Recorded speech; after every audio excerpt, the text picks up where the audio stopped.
Each of our webinars looks at a specific strategy using data for program improvement. And the series began in response to questions that we received from the field about how to use these strategies, what they could look like on the ground, rather than just a theoretical good idea. And so, as we will do today, we have heard throughout the series about from programs and states who have successfully implemented the strategy. Again, to give you an idea of what these things can look like in practice, we will hear from our panelists about what, and they will show us what the data says about the success that you too can have if you implement these successful strategies. So our panelists today are John Davey, who is joining us from the Los Angeles Unified School District, and David Hollander, who works with us here at the American Institutes for Research. Both of these gentlemen are experts in dashboard use, and so I think that we'll have a wonderful session today, and you'll learn quite a lot from them, hopefully come away with a better understanding of what dashboards are and what you'll be able to do with them. So to get us started, we're going to be looking at what a dashboard is, as I said, and I wanted to get a better sense for both myself and for the panelists, and for you as well, who is with us today in the audience. So I'm popping up a poll here that you'll see in just a moment. It asks, does your adult education state, or local, sorry, I should say local program, use a dashboard? I'd like you to respond yes or no. And for those of you who do say yes, if you don't mind, if you could please type into the chat pod where you are, the name of your program or what state you're from, so that we can find out who is using a dashboard. We'll give you just a moment here.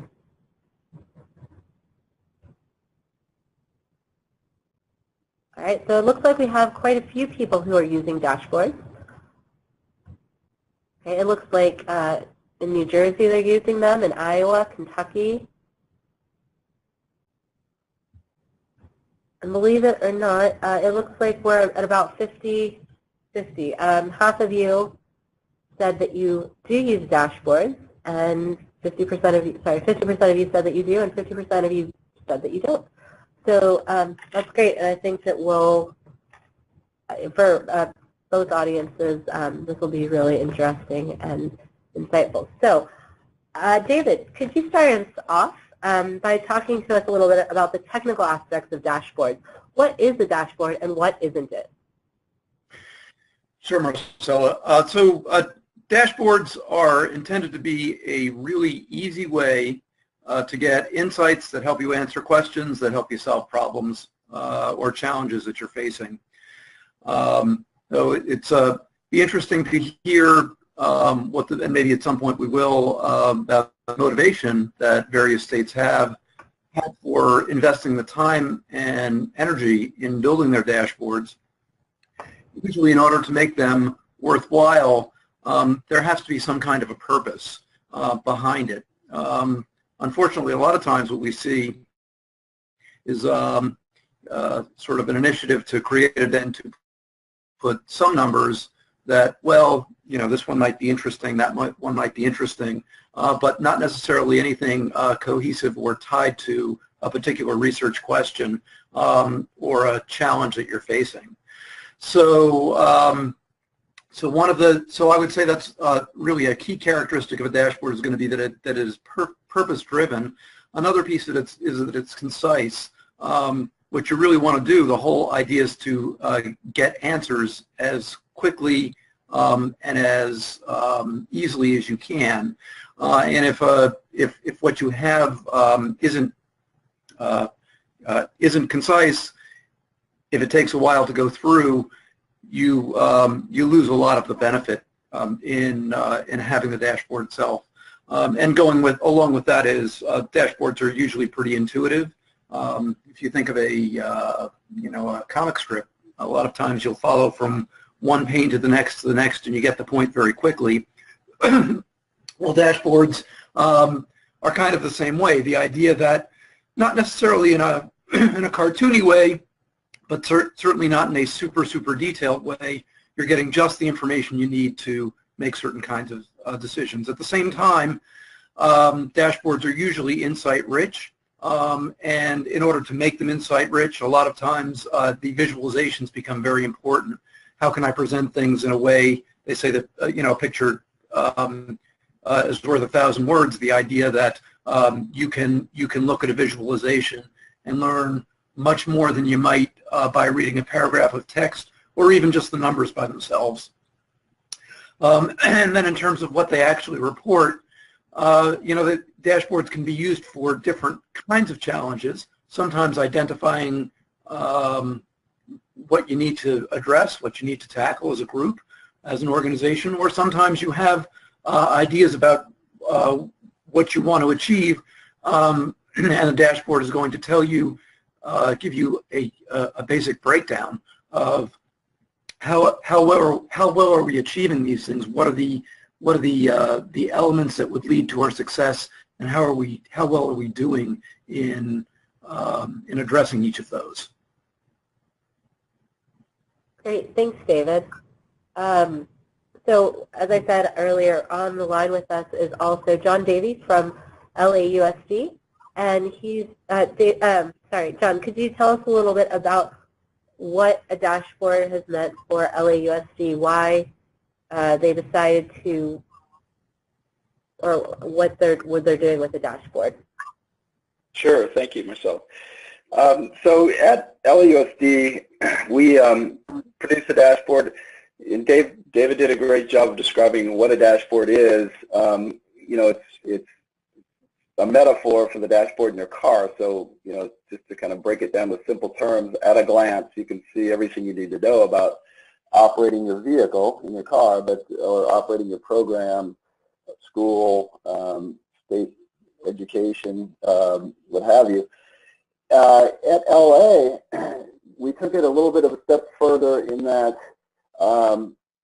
we built a performance dashboard. So rather than just provide information about where we're at, performance dashboard adds the key performance indicators to help drive program performance in specific areas. So, kind of like adding a navigation system to your car. So you tell it kind of where you want to go, and it helps you get there. And it does that through setting targets and goals, specific targets and goals, based on prior year baselines. And so at LA, in California, in adult education, there's been a shift from attendance focus to outcomes focused, and in fact reimbursement will ultimately be based on student outcomes rather than just enrollment or attendance. And so the original dashboard was produced to maximize attendance as well as outcomes, and now we're kind of shifting with new goals to maximize student outcomes. So we've seen, and a specific area of focus has been on learner gains and on course completer rates. And so we've seen significant improvements with implementing the dashboard, but not only, along with implementing a dashboard, which is a tool to help with data-driven decision-making and data-driven management, there's a lot of practices that go in, management practices that have to be built around that also to drive school performance. And so I think we're going to show a case where the dashboard was very effective in doing that. Okay, great, thanks, John. It sounds like it has been beneficial, and we'll hear a little bit more about that in just a minute. Sorry, and here's an example of an adult education state dashboard. I don't know, David, if you'd like to just say a couple of words about what we see here? Sure. This is actually a small dashboard that we put together for our training a couple of years ago, and it embodies some of the characteristics that I mentioned before and that John talked a little bit about with regard to the dashboard that I think he's going to show you, the Los Angeles schools one. But this one is really tied to particular things, very high level. If I wanted to know how are things going in my adult education statewide program. So and it's literally divided up into rows and columns, intended to answer some very particular questions. The numbers are a little bit small. This is actually part of something that's even bigger. So you may have trouble. You may not be able to read every number, but I'll just give you a general feel. So the first row across the top is really intended to answer the question: who's in our programs? Who are we serving? And that might actually provide some insight into what some of our challenges might be. So a breakdown, and a lot of these things are going to look familiar. That a lot of them come out of the NRS, but enrollment by ethnicity, enrollment by program, two of the basic breakdowns that we often look at in adult education. The next row is all about participation. There's one summary number. If you see in the far left, it says contact hours per student, 123. Again, this is all made up data. This doesn't pertain to any particular state. The next panel to the right is talking about breakdown by program. Helps answer the question: how effective are we in getting our students to perhaps to achieve, given the number of hours that they're providing, or how much effort are we putting in? And these are very rich visualizations. Is one thing I just wanted to point out. A lot of times we have sort of pre-made tools for making dashboards. That's a double-edged sword. On one hand, it gives us ways of creating visualizations quickly and easily. Sometimes they're not the most insight-rich visualizations, but these were actually created, to provide a little bit more. You can see darkened areas that show really a density of students. By contact hour, it shows median, number of hours, and then of course you can compare across programs. Again, the insights aren't. It's designed to have the insights really jump out at you. The next one down, I'm not going to spend much more time on this, but the next one down talks all about advancement, and we have again contact hours in that bottom middle box, contact hours to advance. That you can compare by region, which regions are tending to take more contact hours, which are taking fewer, where are the medians, what are the ranges, those kinds of things. Maybe as a management tool, right? What kind of assistance might we need to provide to certain regions, as an example, or is there something special about those regions might lead to more questions that one might answer. But again, very insight-rich visualizations intended to answer a particular question. There's much more on here, but I don't think we really need to belabor it. The idea is that the dashboard is giving you those insights, and it's giving you them very clearly, very concisely, and very quickly. Wonderful. And David, you've already spoken quite a bit, as did John, to the answer to this question. What are the benefits of using a dashboard? Why is it worth investing the time and effort of putting one together? So I don't know if you want to say anything more here. Yeah, this visualization is actually something that we were talking about when we were planning for this, and John said, "Oh, I have a perfect slide for this." And you can see the purple strategy and execution, and at first it was completely blank, right? There was a gap. It was how do you get from your strategy to your execution? It's really all about having the right insights, the right information. That's what data-driven decision-making is all about. And dashboards, when done well, are able to provide that insight And what that gives you is the information that you need to get yourself to the next level to improve the kinds of outcomes, whether they're process related or ultimate outcome related things you want to achieve. Great. And so that's generally why somebody would want to use a dashboard. But John, could you share with us a little bit about what the results have been for LAUSD since you've started using the dashboard? Sure. Yeah, this next slide demonstrates one of the metrics that that LA began focusing on in the 2012-13 school year, and I shouldn't say began focusing on, really placed focus on it, what we call systematized. So again, set a strategy, set baselines based on prior year completer rates. This is course completer rates. And then set target goals for each following year and revisited those goals using the dashboard as the tool, but revisited those goals with all the key stakeholders on a regular basis. And so you can see in the first year of implementation, there was an 8% increase in course completer rates. And that's, the prior years to that, it was fairly flat.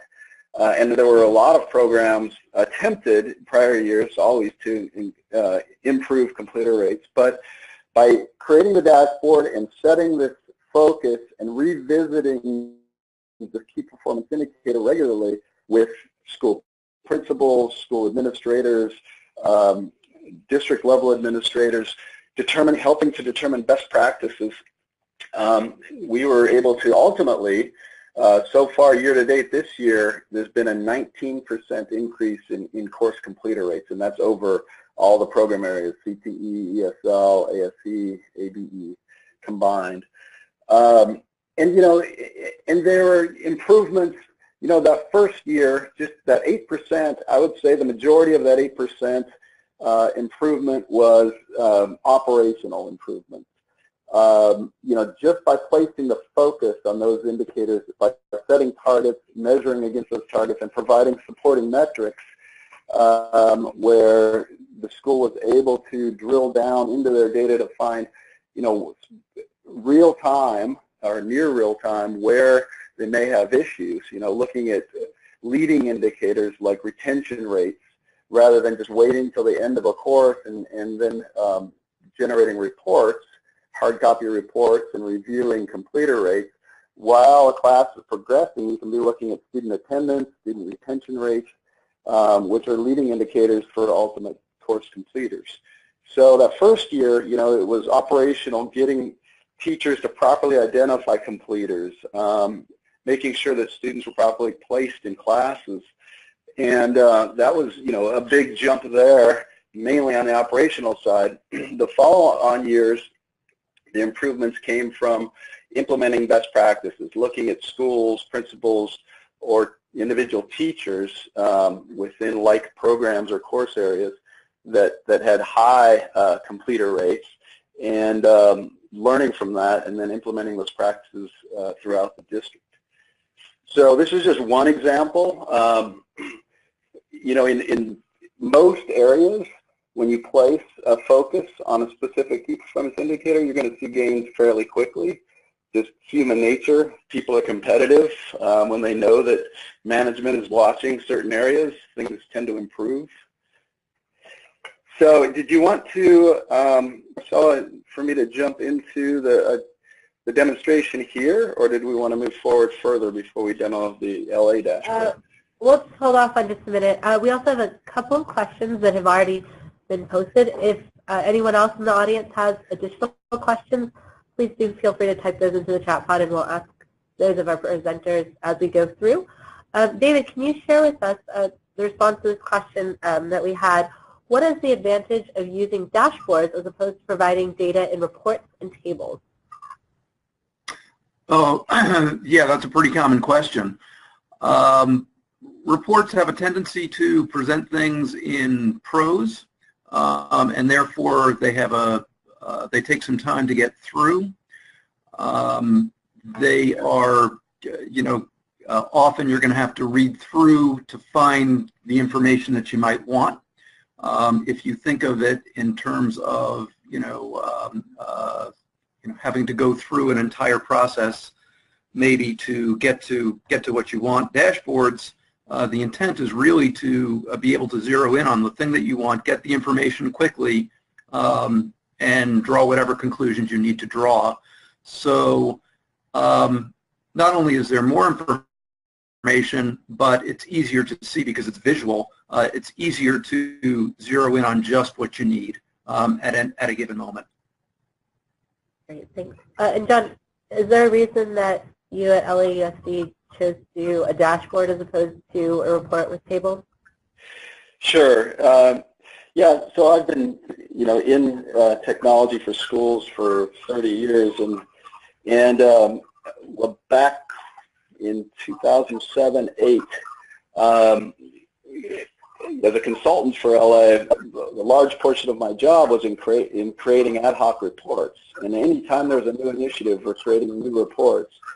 And as a lot of you know, when you run reports such as enrollment, you can run 5 different reports to get 5 different answers depending on how you run it, or whether you're looking at unduplicated versus duplicated and how you're unduplicating. So there's a lot of versions of the truth, and when people are left to their own devices to run reports, you can come up with different answers and not necessarily correct answers, but also having that data, rather than have to hunt for the data, having the data right there in front of you, easily accessible, is really critical for driving performance. And then, being able to set targets and measure against those targets. And also, many studies have been done on data visualization and actually interacting with the data. So clicking down, drilling down on bar charts or pie charts, hovering over certain bars to see the data behind it. You really absorb the data much better than just static reports. Okay. And in LAUSD, were the dashboards built into the MIS system, or were they provided separately? So the dashboard at LAUSD pulls data into a data warehouse from multiple data sources. We pull from the student information system, as well on a nightly basis from the student information system, as well as from the different test scoring systems, TABE, CASAS, HiSET now at LA, they no longer do GED. We were pulling from GED. And we also pull information from the payroll system for budgeting purposes. So it's all going into a data warehouse. The dashboard is built on top of the data warehouse. Great, thanks, John. So let's move ahead into how do you build a dashboard? Now that we've heard about how wonderful dashboards are and all the great benefits that they can have for you as a state or a local program, David, could you talk us through the process of building one? Sure. So in order to, before you start building a dashboard, and actually building a dashboard, the process begins before you actually build anything, as you might guess. And it really starts with whatever your goals are. What are you really trying to achieve? What would you what are the challenges that you as an organization are facing? That is going to drive because that drives the entire process. It's really important to know exactly what your goals are. From those, you're going to identify some research questions. What do we need to know in order to achieve whatever it is we're trying to do? Then identifying some measures and metrics. Then the physical work of building out the dashboard, the technical work, some of the things that John was just talking about, in LA, the data warehouse, some of the various pieces, and then of course something that John mentioned right at the very beginning, and it's really critically important, is how the dashboard will actually be used. The management piece of it. So we can maybe flip to the next slide. We can go into a little bit more detail on these. So the first part of the process is a bit more conceptual. You know, if I have a goal, for example, of increasing post-secondary entry rates, you know, maybe that initiative comes from, you know, maybe we're focusing more on WIOA type things, more workforce kinds of things, and maybe we're interested in doing more to prepare folks for getting you know, 21st century jobs, and maybe that requires them getting higher levels of education. So so if increasing post-secondary entry rates is a goal, then in order to achieve that, well, the first question is going to be, you know, are students well enough prepared to even enter post-secondary? And if they are they even enrolling? Do they recognize the value, and do they know how to go forward? So those are some examples of some key questions you might have as a policymaker at a, you know, in a state program. And so once you've looked at those questions, you then need to get to the insights. And at the next level, the next step is, well, if I answered what questions, you know, what kinds of insights would they give me? What kinds of things should I be looking at? And so some examples. This is where some creativity is gonna come in. This is going to be where some conversation, you know, among staff and maybe even interagency come in. Thinking about, you know, at what rates, for example, are students passing or failing the GED? You know, are we succeeding? Are they well enough prepared? Right, tying it back to the key question. And then in what areas? And if they're passing, well, that's wonderful. We're doing a great job. But if they're not, or if to some extent they're not, in what areas are they not? You know, is this a math thing? Is this a reading thing? Is there a writing thing? Are there different? What are the factors that are feeding into how well the students tend to be doing? And then once we've determined that, and that obviously will have some implications, probably have some implications programmatically, process-wise as to what you do. And then if we're succeeding in getting our students through the GED at high levels, how much help are passing students getting versus the failing ones? You know, what are the differentiators, right? And then how much information, assuming we've got lots of successes, how much information do our RG passers getting? You know, how are we getting them from, okay, great, I passed the GED, into the next step, which is really the perhaps the ultimate goal. So taking some time to explore these questions. We haven't even talked about dashboards yet. We're just talking about questions, about challenges, about things that would really be valuable to know, that we can track over time, and will give us a greater understanding. If we only knew these things, then we could fill in the blank, right? We could achieve, but essentially we could achieve more of what we need. So then from there we move on to the next part of the process, which is much more geared toward the nuts and bolts of actually building the dashboard. Identifying metrics. If we know what our measures are, which is essentially what we just talked about, you know, if we want to know to what extent are our students succeeding, well, how do we know that? So a good way to look at that maybe is our GED pass rate, or our, if there's another exam, whatever it is, but the high school, certainly looking at our high school completion rate. Thinking about measuring maybe average post-test scores by subject gives you a sense as to where are students having the most trouble, where are they having the greatest success, and again, that gives us some insight into maybe what we should do programmatically, or encourage, if we're at the state level, maybe what do we encourage our programs to do, right? If we're thinking about contact hours before taking the GED, you know, maybe that's a factor that we've identified. Maybe we have a theory that you know, students aren't getting enough contact hours in order to be well enough prepared. So if that's a consideration, if that's a thought, and by the way, that raises another aspect to this. Once you create a dashboard, it doesn't mean that it is created in stone, a monument to lots of hard work, right? It actually can be a living thing.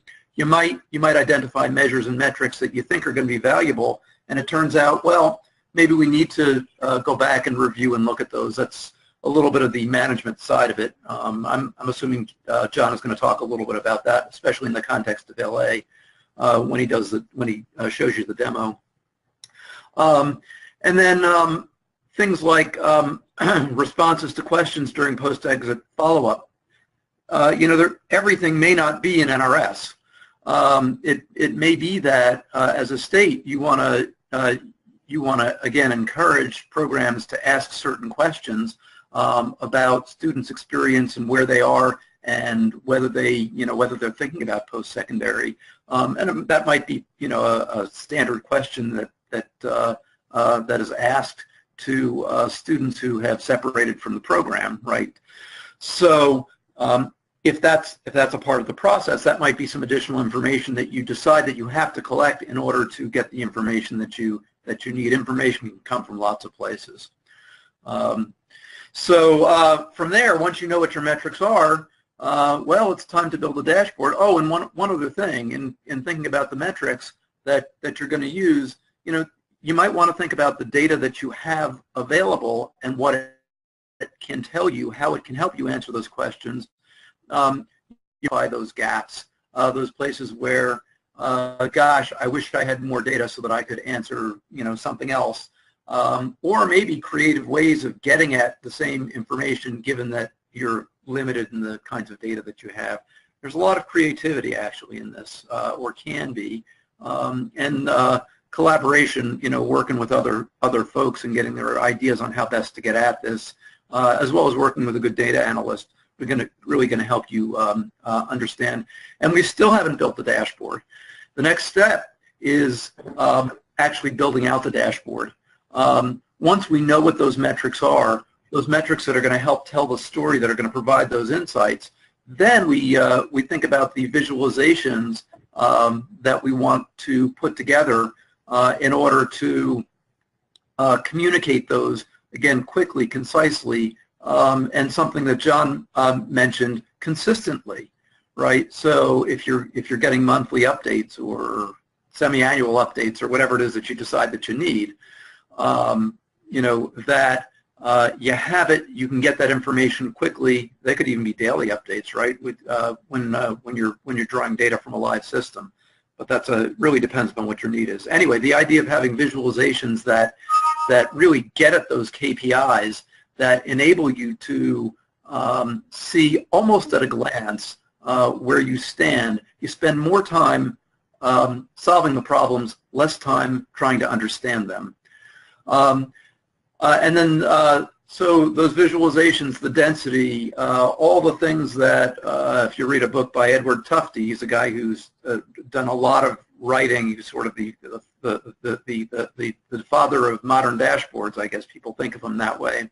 But a lot of the things that he's and a lot of other people have thought about, considerations, and how do you create visualizations, color, shapes, forms, types of graphics, all kinds of considerations to best get that point across. And then the other piece is taking those different visualizations and organizing them on the page or on the screen, so that they draw you from one part of the story to the next, so that you can take one insight and have others that sort of maybe back up the conclusions that you've drawn or give you more information about them.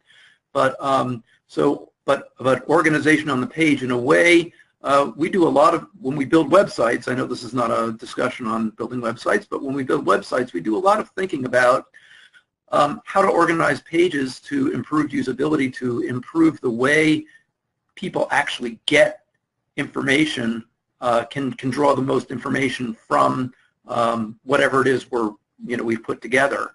And so it turns out that one piece doesn't operate in isolation. The idea that you can actually structure that page in a way that's going to maximize the kinds of insights that we can get. And you saw that in the example that I showed earlier, where the boxes were the physical layout helped draw your eye from one place to the next to the next. The structure was such that you could kind of see rows and columns. The colors were intended to very few highlight colors, mainly in that case for that particular dashboard, much more monochromatic in shades of a particular color, color used really just to emphasize certain things and not to really overdo it. And again, of course, the idea, underlying all this is to emphasize readability and usability. That's really what it's all about, the physical building of the dashboard. And then the last piece of this process is using the dashboard, integrating it into your work process. This is an area where I've seen lots of folks struggle. It's, let's get this dashboard, we need this, or we'd like to have this because it'll provide some interesting stuff for us, but actually getting it to use, so that getting it into use, who's going to look at this, how frequently, for what purpose, what kinds of questions do we hope to answer, how does this fit into our brainstorming process, all those kinds of things. And again, I think John is going to talk about this when he, the pressure's on, John, but I'm assuming you're going to talk about some of this in the context of LA, and I think that's one thing that, again, when we were preparing for this, one of the really great things about seeing what John has is it shows you how this can really, truly be used in real life. So that's basically the process. Yeah, and on that note, Don, I hope you're ready. Sure. I think now might be a good time. I'm going to make you the presenter. If you want to share with us your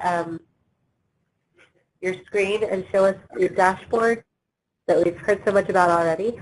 And perhaps you can talk to us a little bit about how you built the dashboard for LAUSD. Okay, if you don't mind, if you could, try to maximize, again, on this dashboard as well, the fonts are probably small, depending on your screen resolution, because of the way we're presenting this on a normal screen, especially the screens that are used at the schools. It's fine.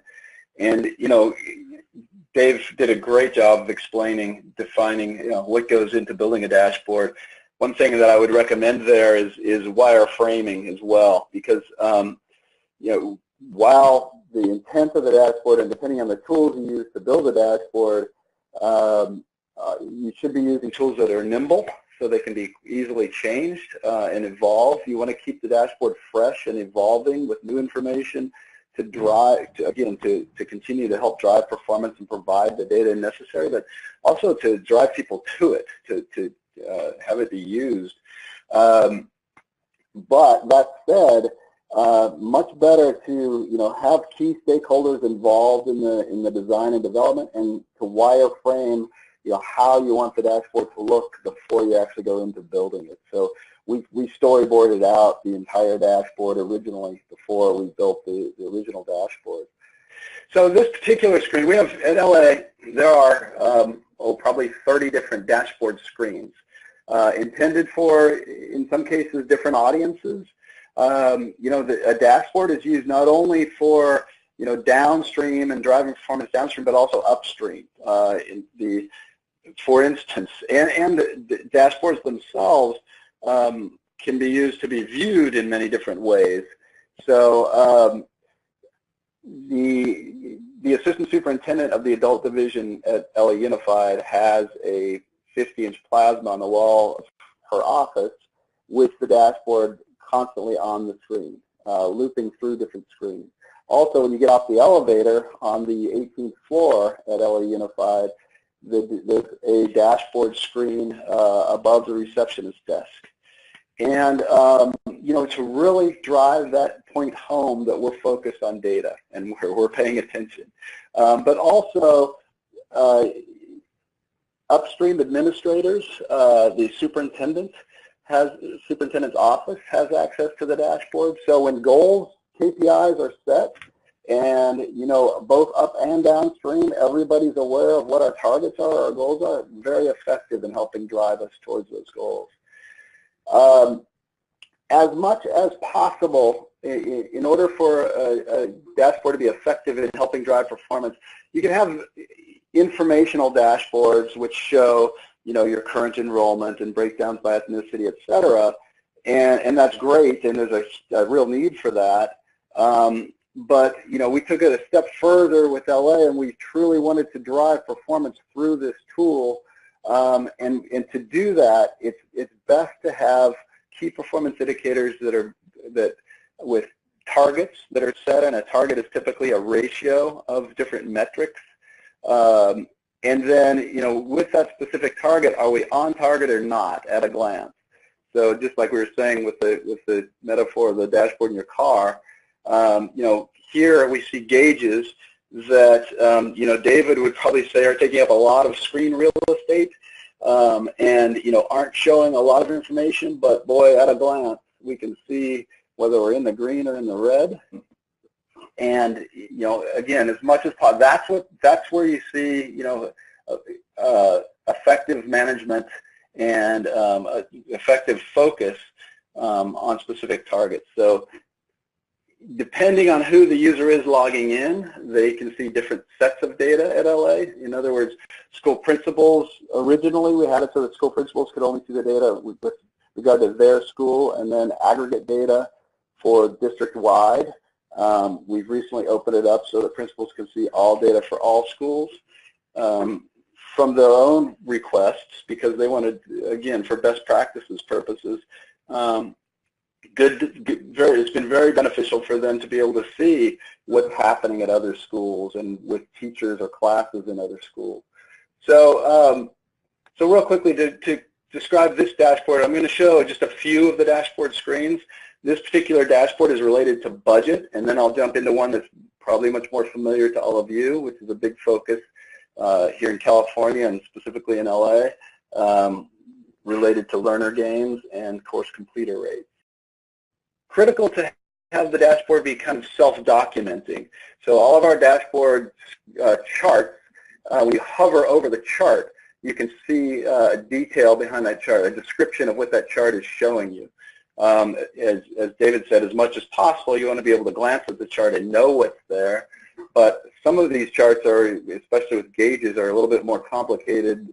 The data that rolls up to make that one number or index, sometimes needs a little bit more description. So nice to have descriptions and have it self-documenting so that you don't have to carry a lot of documentation to support the dashboard. Something else that's important is to show, I'm clicking at the top, this drop-down dashboard info. And if I select that, we show, and it's probably hard for you to see because the font is small, but we show the last data load was 4/5/2016. Important for people to know, how current is this data? How reliable is the data based on latency? So, this piece is very helpful. Also, just kind of overall how you drive the dashboard. There's kind of a quick reference chart here with more quick start guide for new users, where they can click, and it's a PDF that shows how to actually technically how to operate the dashboard. But with this particular dashboarding tool, when you hover over specific elements on any charts or gauges, you can see the detail behind that. Also, we have the data rolled up to DACE, which is the Division of Adult and Career Education. We have it broken out by region, so I can click on an individual region, and the gauges and charts all change to that region, or to an individual school, in this case, on this particular chart, so I can see the data for that individual school. I'm not going to get into too much detail about what this dashboard is showing, other than, it's a budget-related dashboard. Important when you're building dashboards and creating key performance indicators to have balance in what you're focusing on. An example of that is if we just put 100% focus on learner gains and course completer rates, without any focus on class size, much easier to have course completers or demonstrate learner gains with class sizes of 8 students. So we want balance there. We want to also be looking at, for every dollar allocated, how many students are we actually serving? And that's basically what this dashboard screen is showing us. This on the right-hand side, this performance ratio, and I know it's small, so I've got this little magnifying tool, but the performance ratio, it's student hours versus teacher hours. So here's the KPI. It's basically showing us class size, but again, providing reliable data in adult schools. In this case, it's K-12 adult schools. A lot of the classes are open entry, open exit. So just looking at class size doesn't really tell the whole story. So what we look at is the total scheduled teacher hours versus the total student attendance hours in the class, which is basically giving us class size but applies more towards open entry, open exit. And so this chart is showing us the 2 buttons at the bottom, 1040 and 1402, are adult ed and career tech ed. These are funding sources that LA uses, and they want it broken out by those 2 funding sources. But we can see that for our adult ed classes, we're averaging 18.6 students per class at East LA Occupational Center. And in career tech ed, we're averaging 20.5. The goal is 26. And here's a good example of where we've never hit that 26 number. It's always averaged around 20, 21 students. And so this year we're adjusting that target.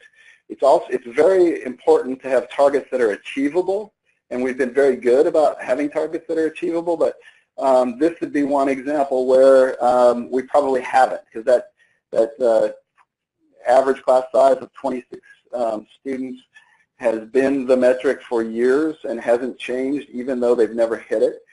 And I see a lot of dashboards, I see a lot of goal setting and strategic planning where, people say we want 100% graduation rate.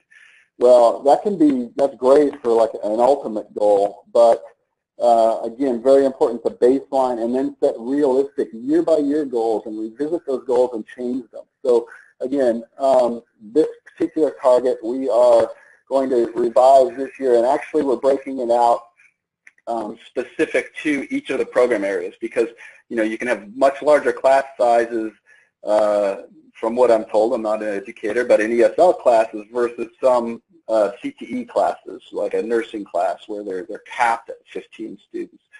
So I'm going to be breaking that out. And the way that LA came about these KPIs, we actually facilitated SWOT analysis, so strengths, weaknesses, opportunities, threats, with key stakeholders within the district and adult division, and then laid out key problem areas, as David had described, key areas that we want to, what problems do we want to solve with the dashboard, and then very important to tie actionable key performance indicators to those targets. Having data for data's sake was what we tried to avoid with this dashboard. We wanted data that supported our mission. And so, as much as possible, we're providing that data, but then also allowing drill capabilities to get down to, what may be causing our, in this case, lower performance ratios. So we can click or drill onto, again, I've selected East LA Occupational Center. I can click on CTE and see a list of teachers with their class performance ratio. So let's look at someone. Ramirez has an average class size of 30 students.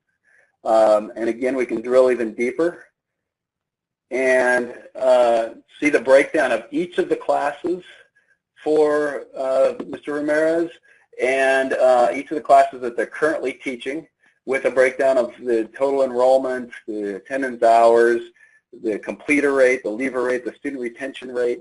And I can click on an individual section or class and see the details behind that class on a daily basis. Here, let me highlight this, probably a little hard to see, but across the bottom of this chart on the bottom is each class meeting, the date for each class meeting, And we're showing on any class meeting date, see if I can get that highlighted, we're showing the total enrollment, the leaver count to date for that class, the completer count, and the daily student count, so the number of students attending on a daily basis.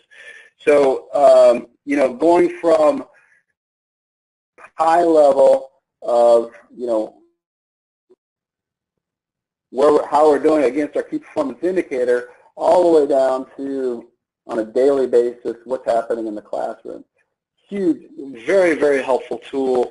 This tool is used by assistant principals in working with teachers. It's used by program level coordinators to analyze, you know, what's happening in the classroom. When do we start losing students? We have other charts that show, you know, when students start to drop off, when we're not retaining them. So, you know, this dashboard has several years in the making now and has, you know, a lot of depth. Pretty much all of these charts we can drill to a deeper level and see the details behind them. So breakdown of enrollment by school month and attendance by school month, etc. But let me jump into, check how I'm doing on time. Let me jump into what LA calls their performance meters. And these are areas, the KPIs that they're focusing on currently. At each principal's meeting, every month, each one of these performance meters is covered in depth. And so we have 3 specific goal areas: student goal attainment, course completer rate, and maximize service to district/community. And so those are the 3 overarching goals, and then these are the KPIs to support those goals. So these are the KPIs specific to goal number 1, student goal attainment. And we're seeing Target Perkins Capstone completers. That's the last course in a CTE course series. We're looking at completer rates, and they've set a target at 85%. They want an 85% completer rate. We're currently at 79%. So again, at a glance, we can see on the top gauge, are we in the green or in the red? We can see the target number of completers at the top here. We can see the total number of students enrolled and what our actual completer rate is. And then down below, a breakdown current year to prior year by school. And another suggestion is to always provide context when you can for data. So, you know, rather than just show our completer rate year to date, it's always good to show our completer rate year to date compared to prior years. So at a glance, we can see here, are we above or below? Is West Valley Occupational Center doing better or worse than they were doing last year? And we see West Valley is doing better. That last year to date, they're at 83%, and this year they're at 85%. Another kind of gotcha caveat I'll throw in there is, you know, just being very sure that you're comparing like data. So originally, when these screens were originally built several years ago, we were comparing year-to-date data to year-end data from prior year, which skews the information. So, you know, important to compare like data.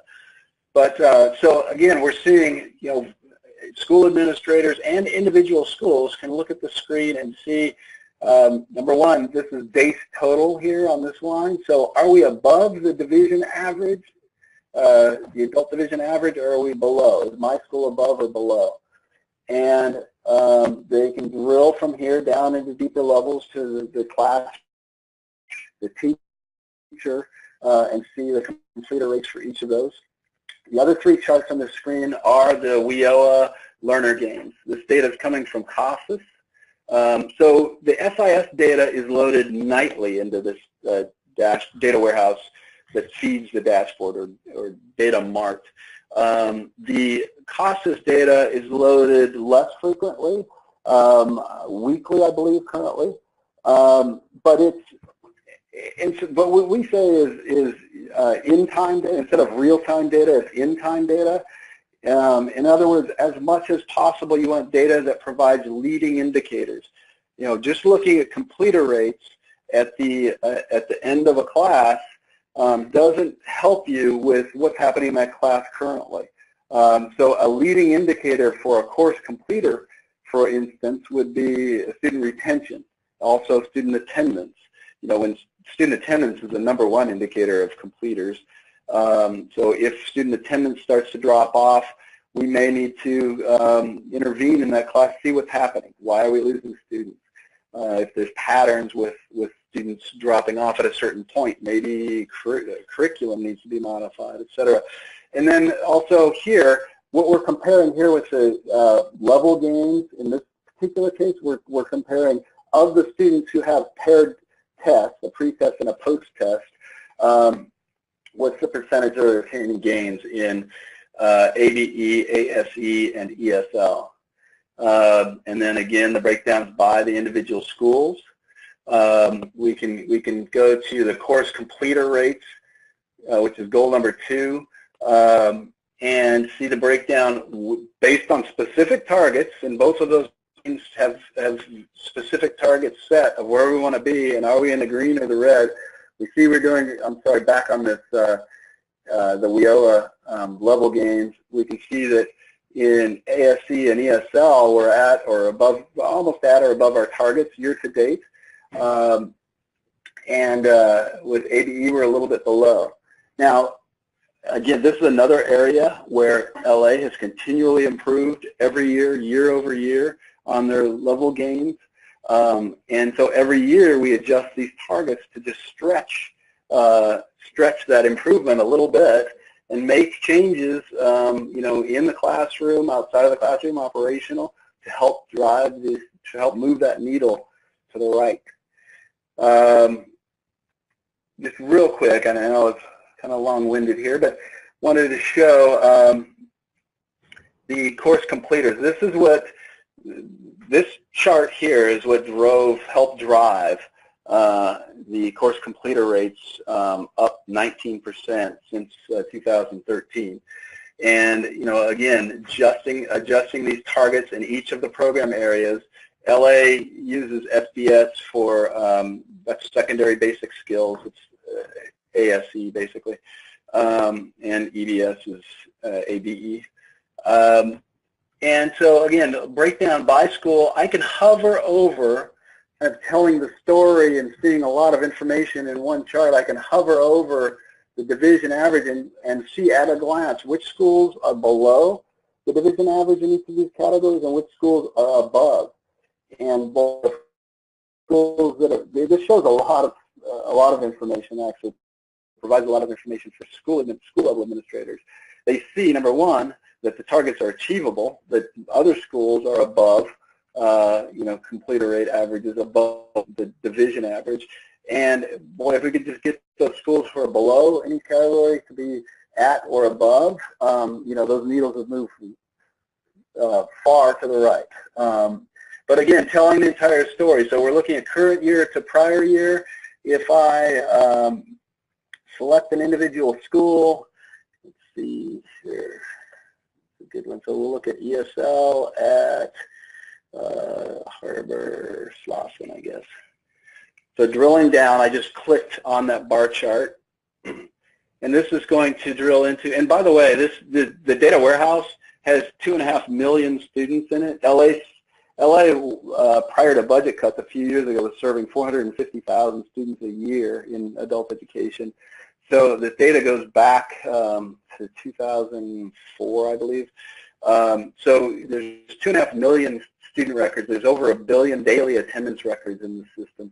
So, you know, something that's important is, depending on the amount of data you're going to have, is to make it so that the dashboards are responsive, and we spend a lot of our time is spent in tuning the database and in tuning some of these metrics to be able to provide these charts in a responsive manner.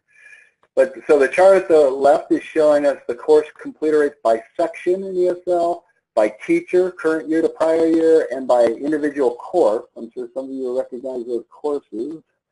I'll highlight those for you.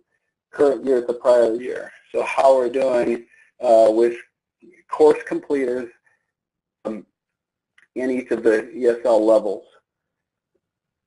And then, again, we can drill into the individual teacher. So we see a teacher performing well here, teaching a lot of sections.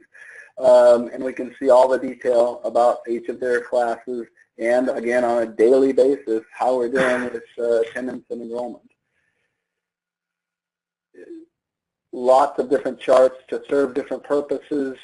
We don't spend a lot of time training. We've added some new charts on the assessment side, and we're going to be providing about 4 hours of training to the schools for the first time in about a year. So these charts are used in principals meetings or school meetings monthly, like I said, and when new charts are created, they're just presented at those meetings and fairly intuitive. People, because they know the data so well, people are able to just jump right in and use it and utilize it. So, rather than demoing or rather than training on the technical aspects of how to use the dashboard, we're now starting trainings on how individual administrators, school level or district level, use the dashboard to help drive performance at their schools. Another that's interesting here is teacher analysis. This could be school analysis, regional analysis, but a lot of different supporting metrics. So by division level or individual school or by teacher or course, we can see current year compared to prior year, leaver ratio, completer ratio, student retention ratio, advancing student ratios, et cetera, et cetera. And we can go back prior years, or we can look at data year to date, or by individual school month, or by quarter. So, a lot of capability to slice and dice. And I'll leave it there, unless... Thanks, John. We had a couple of questions for you. Someone asked what technology you use to build this dashboard. Yeah, so the database behind the dashboard is Microsoft SQL Server. The ETL tool, which stands for Extract, Transform, and Load, that's what pulls the data out of the underlying SIS system, out of the CASA system, out of TABE, and populates the data warehouse with that. We're using the Microsoft tool that comes with the database, SQL Server Integration Services. And then the actual dashboard tool is called iDashboards. And, the dashboards, and the secret sauce with all of this, because there's a lot of different dashboard tools out there and a lot of great dashboard tools, and some of them, quite frankly, are quite expensive, this being one of them, but there are less expensive options that are just as robust. And most of them are pretty intuitive, actually. The secret sauce is in producing the data in the data warehouse and in delivering that data in such a way that it supports the charts. That's where, there's going to be some technology involved. But we actually let individuals within the district, and this, by the way, runs at county levels of county offices of education as well. It's not just in LA, it's a product. It's called School Gauge, the actual dashboard. So it's customizable, so you can right-click, and I can click on chart properties, for instance, and it looks a lot like Excel. So I could switch this chart to a pie chart, a bar chart, a speedometer. Not that a pie chart would make much sense. It would probably choke on that, actually. There's so much data there. That so we just switched that to a pie chart. And then you can save the charts to your own personal folders. You can creating dashboards is also very simple with this tool. So, this is the dashboard layout. We can adjust the layout of this dashboard by just clicking there, or slice it up however we like. So very simple, very easy. The challenge is in, again, getting the data, delivering the data in such a way that it can be easily visualized or presented. And a sort of a technical question, how do you compile teacher gain when clients might be in different classes with different teachers? Sure. Yeah, so the students are, and in fact, on average, students throughout the year in most adult schools, but at LA also take 2.3 classes a year, a little bit more for CTE students versus ESL or ABE or ASC. But so students are in multiple classes, multiple teachers. We're looking at, depends on the metric, like course completer rates, class completer rates. We say course, but it's really class completer rates. That's an individual section of a class. So ESL level 1, you know, on Monday, Wednesday, Friday with Mrs. Jones, her class, of the students who enroll and attend for 12 hours or more, how many go on to complete? So we use 12 hours as sort of a threshold because that's a threshold for CASAS as well, to consider a student enrolled in case, because there is transiency with students being misplaced, and so a student will show up, attend for a few days, and then be moved to a different class. We don't want to factor that in. That's noise, which we'll talk about in a minute. So we exclude students who haven't attended for 12 hours or more, consider them enrolled. But so we're looking at, we're taking the average of the students enrolled in that particular class versus those who identified as completers, who passed the promotional test to go on to the next level or complete the class based on competencies depending on the class. So yes, there are some students who are taking the same course with 2 different teachers, but that's fairly rare. Does happen, but you know, that type of noise, if you will, kind of works itself out. So yeah, all the data is rolled up by individual section for a specific class offering for a teacher. Okay. So very briefly, you talked through most of this already. And I wanted to find out from our audience, you heard a little bit about what how they use a dashboard in LA, and I was interested in what you would want a dashboard help you to do. So if you could put that into the chat pod, please. I'll just take a minute to hear from you. And while we're waiting for that, the next thing that we're going to talk about is challenges, and something that someone already mentioned as a challenge that they see is not having the time or resources. So have to implement or to create a dashboard. John, do you have suggestions for what somebody might be able to do if they want to create a dashboard as wonderful and extensive as yours, but don't maybe have quite the same resources? Yes, and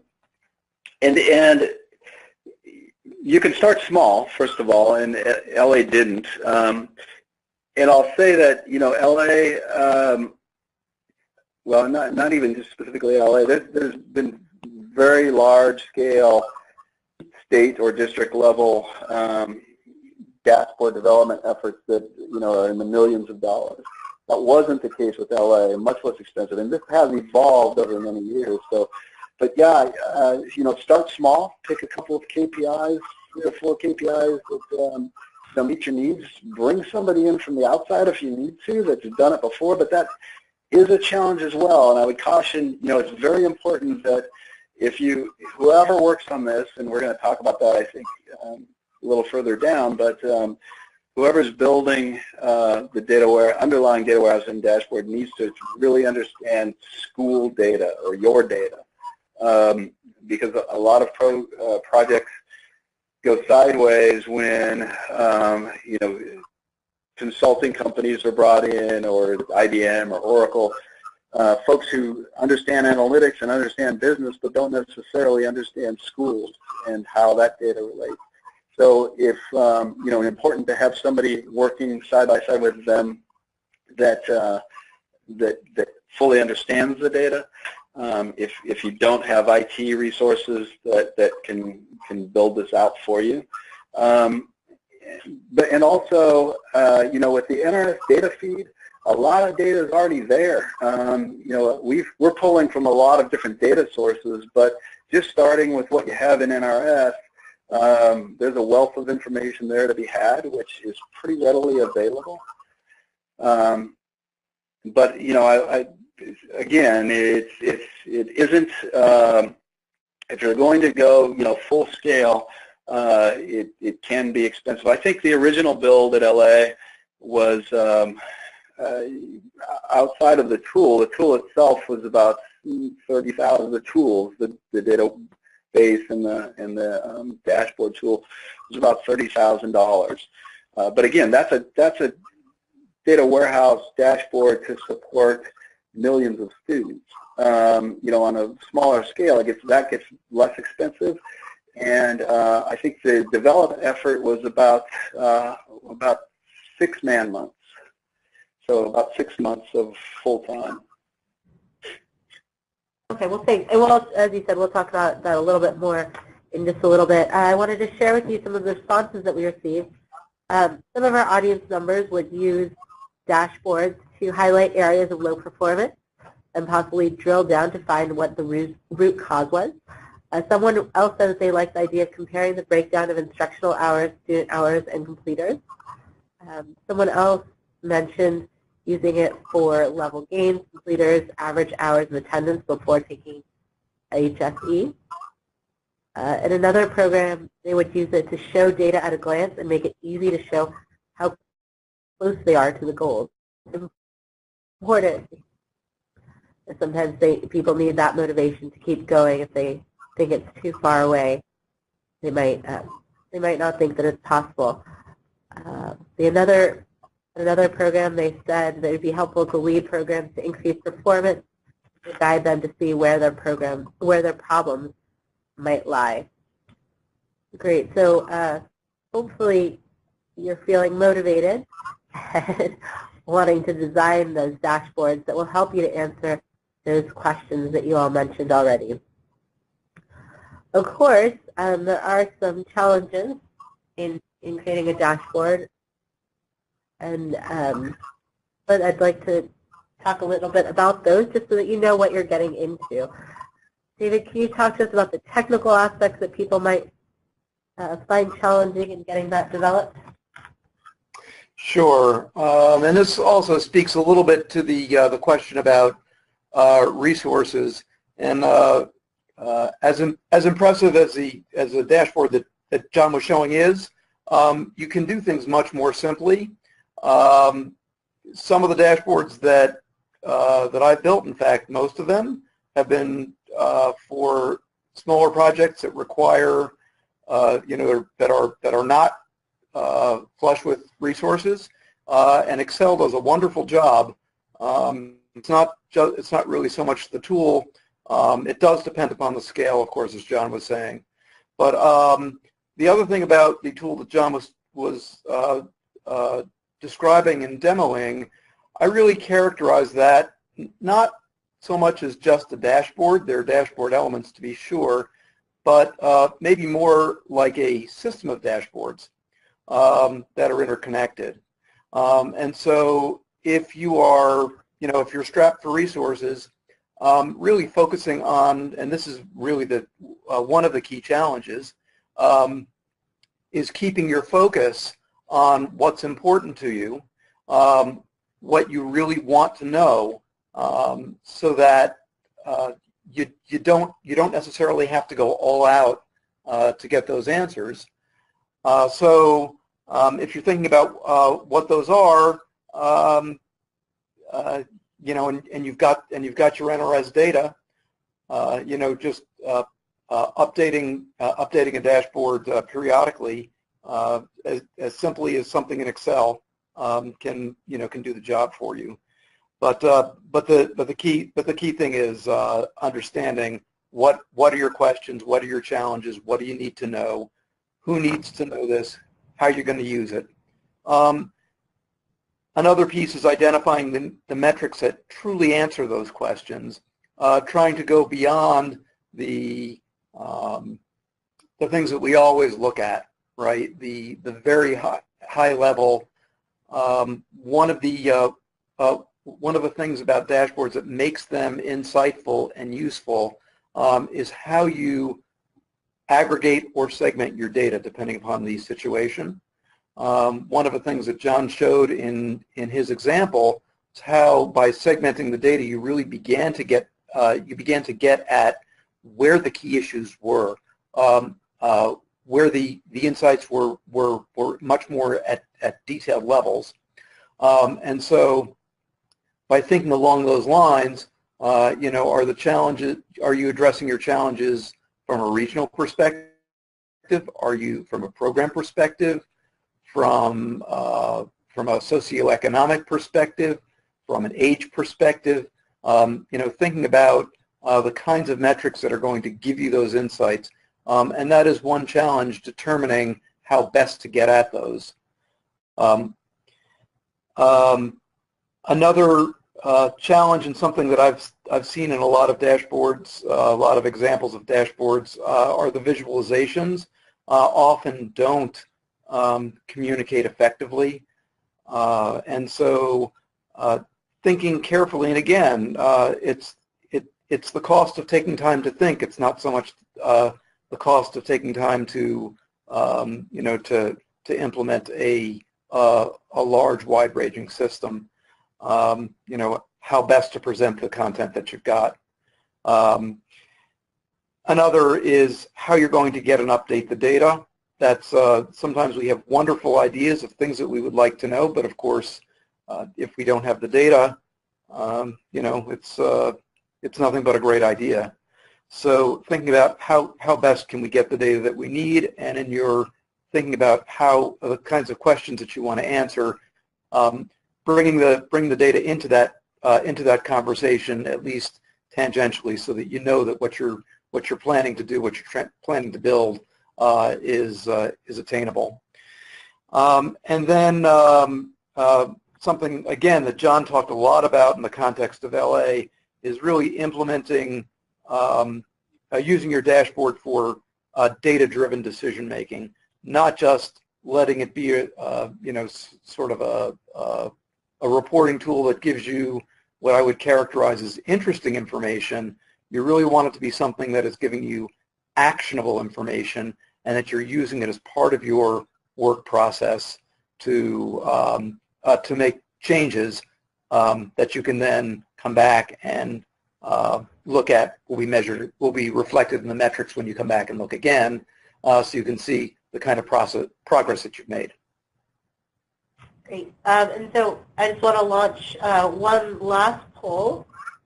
If you could share with us what you think would be the greatest challenge to creating a dashboard for your state or program. And if you do select other, please share with us in the chat pod what other challenges you foresee. All right, so we can see here that 75% of you think that having the time to develop it will be the greatest challenge. That's followed close behind by the cost.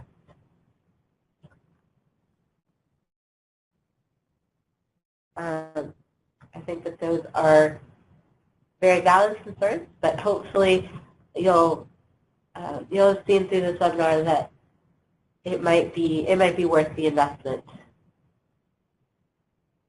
to do this. Okay, so that we end on a more positive note. We don't want to end on challenges. Let's think about the good things. Dave, can you quickly talk us through some of the conceptual factors that are critical for the success of a dashboard? Of course, the first thing is being ready, and I think we've emphasized, as we've talked a good bit about this. It's not just the mechanics of building, but knowing what you want, knowing the kinds of questions, and knowing who's going to benefit, who's going to use this.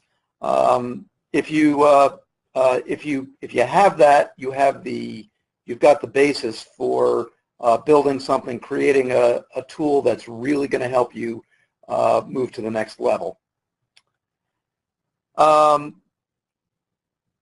Another one is figuring out how you're going to use the dashboard, not just for what purpose, but how does it fit in your everyday management activities, right? Are you going to review this once a month? Are you going to review this once every 6 months? Are you going to look at it every day? Maybe there's somebody on your staff who's going to do this.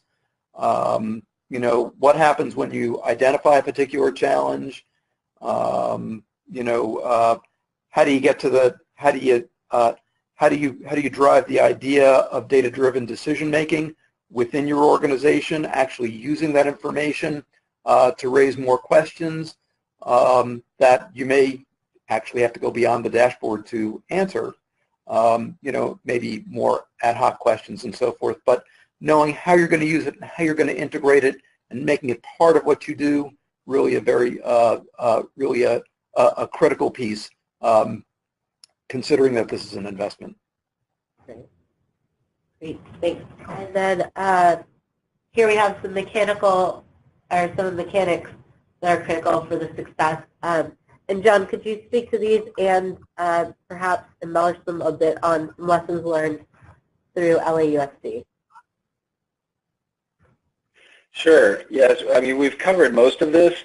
And, you know, not to scare people off, because I meant to throw millions of dollars out there. It doesn't need to be that expensive or all that time consuming. A benefit that you have over, I've also produced these for businesses, and in businesses a lot of the upfront work was much more challenging than actually building the data warehouse dashboard in just determining, you know, the specific KPIs. Most of you, in just going through this presentation, are probably sitting there with 4 or 5 things you would love to have the data at your fingertips and be able to drill down on. You already know where you'd like to get started, or those problem areas you'd like to fix. You've got an advantage there. And also, you know, they can be, there are cloud tools out there. The item at the bottom must be accessible. And I agree, Excel is kind of the basis for a lot of dashboards out there. Where Excel can be challenged is with accessibility. You know, publish the Excel and have it near real time to the world, and there are some challenges with that, but there are a lot of tools out there that can also use Excel and sit on top of Excel to drop those into a web-based, you know, your website, for instance. So, you know, we've seen these things produced. We've produced them for $3 or $4 a student. So, you know, they don't have to be overwhelmingly expensive, and you can start small by picking off, you know, the specific KPIs you want to focus on where you know you have the data, and you can pull it, for instance, out of NRS and you know, publish it through a cloud-based existing system. But, you know, again, the challenge is, you know, identifying a balanced set of KPIs to focus on, getting buy-in on those KPIs. So in other words, you want a champion or champions for the system at high levels that will, you know, promote the project and will support the KPIs. And then you need buy-in. If you're setting targets, those targets need to be shared with everybody, and you need buy-in from, you know, everybody up and downstream, that the target is realistic and reachable, and that the metric that you're measuring is a true measure of whatever performance you're trying to get at or whatever problem you're trying to solve. David had mentioned actionable. That's key. You know, not just displaying data for data's sake. The trustworthy data is key. As soon as people find flaws in the data, they discount it. So it's very important to have data that's trustworthy and explainable. And then alignment between IT and administration. IT, just meaning technical or technology administration, can be challenging in larger bureaucracies in that, again, understanding what it is, for technical folks to understand what it is that we're trying to do to drive our program performance. There can be disconnects there. It's important to make sure that, that there's a good working relationship. And, you know, within LA, I've been fortunate to have great administrators who get it, superintendents who are all about data-driven decision-making, and, you know, who really place a lot of emphasis on it. So, you know, it's been a fun road and really enjoyable. And I think everybody has learned a lot from having this type of access to the data. It's really interesting when you get a group of school administrators together, the principals, assistant principals in our case, and they start analyzing their data by course, by class, by teacher, and they can provide a whole different depth of knowledge about, specifically what's happening and why to drive those metrics and KPIs. They get it immediately and know, why one class has a lower enrollment rate than others. So very, very powerful stuff. Wonderful. Now we've reached the end of our time, so we're going to end there. I want to thank both of our panelists for a wonderful discussion. As one of our audience members noted, the LAUSD's dashboard is amazing. But of course, it's not what everyone needs to necessarily attain to be able to have a successful dashboard. So hopefully from listening here, you've gotten some ideas of what you can do to create a dashboard for your state or for your program. I do want to note that this presentation was recorded and it will be available on our website, nrsweb.org, hopefully in just a couple of weeks. Thank you so much again for your attendance, and we hope to see you on our next webinar.